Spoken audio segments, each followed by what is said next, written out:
সুপ্রিয় দর্শক, আসসালামু আলাইকুম। বিএনপির ভারপ্রাপ্ত চেয়ারপারসন তারেক রহমান এবং বাংলাদেশ সরকারের প্রধান উপদেষ্টা ডক্টর মোহাম্মদ ইউনূসের সঙ্গে ঐতিহাসিক যে বৈঠকটি হওয়ার কথা ছিল, সেই বৈঠকটি এখন চলছে।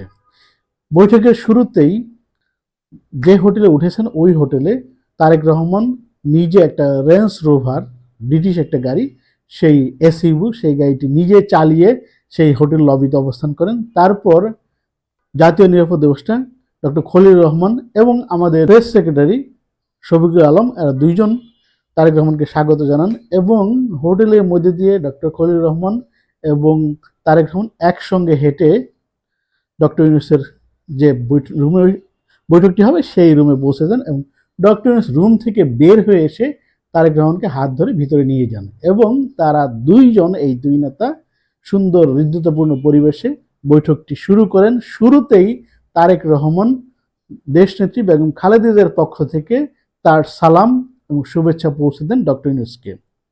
এর সামনে অবশ্য ডক্টর খলিলুর রহমানের সঙ্গে বসেছিলেন এই আমির খসরু মাহমুদ চৌধুরী। যদিও উনি একটু ওনাকে নিয়ে বিভিন্ন কথাবার্তা হচ্ছে, বিশেষ করে তার ব্যাপারে যে ভারতীয় তিনি লবি বা ভারতীয় একটু ভারত ঘেঁষা হিসেবে উনি পরিচিত।